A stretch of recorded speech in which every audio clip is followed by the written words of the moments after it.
going great and you had no doubt. But then you lost your job and now you're freaking out. How are you going?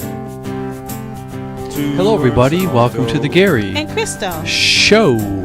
So how have you been, Gary? I've been fine. How about yourself? I'm okay. You're looking sharp in those glasses, I tell you. Right, I'm wearing my reading glasses so I can read. Yeah. So I can So you have see. to watch if you're listening to it, you have to watch the YouTube if you want to see Crystal in her reading glasses. Right, I look a little different You today. look very sophisticated. A pretty sophisticated looking. Okay, well, thank you. So you want to get started? Sure. We'll start out with, kind of following the trend. We'll start out talking about bank closings. And as of 11/19/2010, this year, 149 banks have closed, including 3 this week, 1 in Wisconsin, 1 in Pennsylvania, 1 in Florida. And if you kind of, just to reiterate, if you go back again to 2007, we had a whole whopping 3.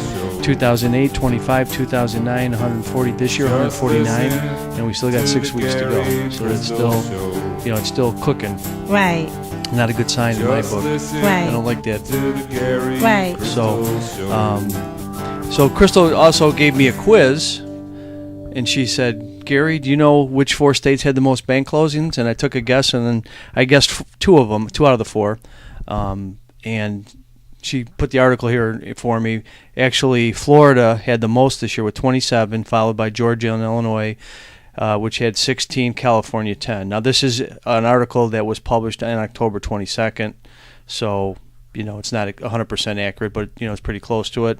Right, And- it shows a trend. Yeah, but if you even go back to 2008, if you look at who's got the most, actually, Georgia has 46, Florida 43, Illinois 38, and California 32. So it's the same 4 states. Same 4 states, and in each case this year, and even over the last few years, these 4 states have basically been about 50% of the bank closings. Right, and that's a lot. It is a lot. And I think that's because those subprime mortgages were concentrated in those 4 states. Isn't that correct? I think so. Right. I mean, that's just, without doing all the math and research on it, but it kind of would maybe make sense, wouldn't Right, it? I know that California and Florida definitely. Mm-hmm.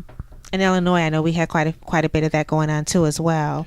Yeah, and it also says here that the most of them have been small banks this year, with most of them being less than $1 billion in assets. So it's been the smaller banks that have been getting hit hard. And that's interesting to know because I know there was a move afoot several months ago to move your money from the large banks to the smaller banks. But if this is the case, if it's the smaller banks that are closing, then even if you move your funds to a smaller bank, a smaller community bank, it's possible that bank might be more likely to fold. And if that's the case, then your accounts will end up at a large bank anyway. That's been the trend, hasn't it? Right. So now I have an article, and this one is dated November the 17th, 2010, and it's a Bloomberg article. The title of the article is "Dollar to Become the World's Weakest Currency, J.P. Morgan Predicts." And the Don't reason, let Arnold know that. He And will w- not be happy to be a Oh. weak dollar. Right. Okay. Anyway, according to the article, it says that the dollar may fall below 75 yen next year as it becomes the world's weakest currency due to the Federal Reserve monetary easing program, according to J.P. Morgan and Chase. And basically what this article is saying is that the U.S. Central Bank, along with those in Japan and Europe, are going to try to keep their interest rates low, which we've been doing, and that increases the money supply. In addition to that, though, we're also initiating a program which is called quantitative easing, where we'll be issuing bonds, treasury bonds, and then also buying them back. And the amount of bonds that we're going to be issuing is $600 billion worth. And the Fed announced on November 3rd that how it's going to implement that program is it's going to buy $75 billion worth of treasury a month through June. And so that quantitative easing is going to cause our dollar basically to fall in value. And so thus we will have a weaker economy. And that explains why prices are starting to go up. It's not so much that if you see inflation, if you go to the stores, grocery store, you notice that the food prices are increasing. Or if you go to buy gas, you notice that gas is increasing. Or even if you look at the metals and you see that the value of the metals are starting to increase, it's not so much that they're increasing in value. It's a direct correlation to the fact that our dollar is decreasing in value. And that's because of the money supply being increased. And it seems like it's having, an effect not just here but abroad. Right. This is an article by Allison Jackson in AEFP. She did some interviewing some Chinese people, and they were complaining that, the fact that the U.S. is printing money that it's hurting them. It's making Right. inflation, accelerating inflation in their country, since there's so many U.S. dollars have, been brought over to their country. Right, but then on the flip side, one of the things that we're concerned about, and this came up in the G20 meeting, was that we felt that China was keeping the value of their currency artificially low, and that hurt our trade. And so that kind of helped with our trade imbalance. And so we're printing our dollars to kind of help stimulate our economy, but that seems like that's having an adverse effect on other people's economy. Right. So, like you said, we're kind of in a bit of a currency war, basically. Right. But was there more in that article that you wanted to share? Well, they just said they've had 20 to 30% in price increases the past year, and Right. their food has really gotten hit hard, which is they feel a combination of, the dollar and also having some issues with, crop yields and things like that have hurt that, Right. and caused food to go up. And it's not even, and it's making it worse because of this dollar situation. And that's been a problem around the world. There's been a bit of a crisis in food, particularly wheat.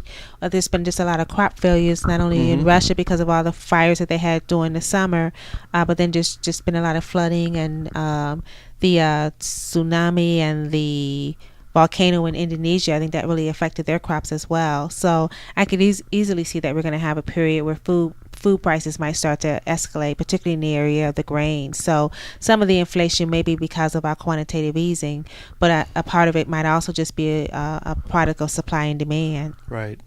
And I'm going to get off camera for a second because we've got a special guest that has got an in-feed here, and I'm going to try to get that guest hooked up, okay?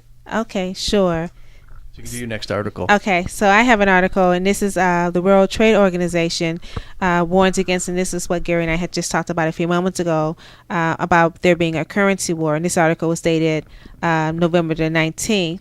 And basically what this article is saying that both the United States and China, we have similar goals in the sense that what our primary goal is, the reason why we're doing quantitative easing is because we don't want to have high unemployment, and then the reason why they're keeping their currency value so low is, as we all know, I mean, by China having their currency value so low, that costs a lot of our manufacturing to transport our industry over to China, and that helped with their economy, and that actually turned China into having a very strong and dominating economy. So what this World Trade Organization chief is warning is that the two countries really need to see if they can kind of work together and find some sort of middle ground, because if not, if we continue and have a currency war, that's the same thing that happened during the Great Depression, and that the end result will be that neither country will benefit from that in the long run. Can you hear me? No, I can't hear you, nor can I see you. Anyway, I just want to invite a special guest over here. His name is Zoloid. So who? Zoloid. Okay. Hi, Crystal. How are you? I am from the planet Zoloid. Okay, so now we have an international, no, not international, but intergalactical. Well, I'm a big fan of your show, and Gary said I could come and maybe talk to you guys. Okay, so was there anything in particular that you wanted to talk to us about? Well, he was kind of interested in this article. There's an article by Alex Spilius in Washington. Okay. China and Russia have hacked into the U.S. power grid. That's right. It wasn't me. I didn't do it, so don't blame me. I'm just an alien floating around in space. That's okay, but there's actually been the government has actually found out that bugs have been dropped into the system, into our computer system, and it could be used to disrupt networks at a time of war or crisis. So they say the Chinese have attempted to map our infrastructure, such as the electrical grid. A senior intelligence officer had mentioned in the Wall Street Journal, and they say the Russians have too. And they said water, sewage, and other infrastructure systems were also at risk from the intrusions, which happened across the U.S. and grew sharply last year. So they see that cybersecurity is a major vulnerability with the U.S. Defense Department. They're spending over $100 million in the past 6 months repairing various types of damage caused by cyber attacks. Okay. So the U.S. said China is endeavoring to overtake the U.S. on a dominant force in cyberspace. Right. So And I think there's some truth to that. I know that recently, I know our missiles. What was it? There was an article that said that about 50 of our missiles, we weren't able to make contact with them, or something like that. They went offline for a brief moment, and so we don't know what caused that, but I it's didn't do it. I possible. tell you, I didn't do it. Okay, I promise.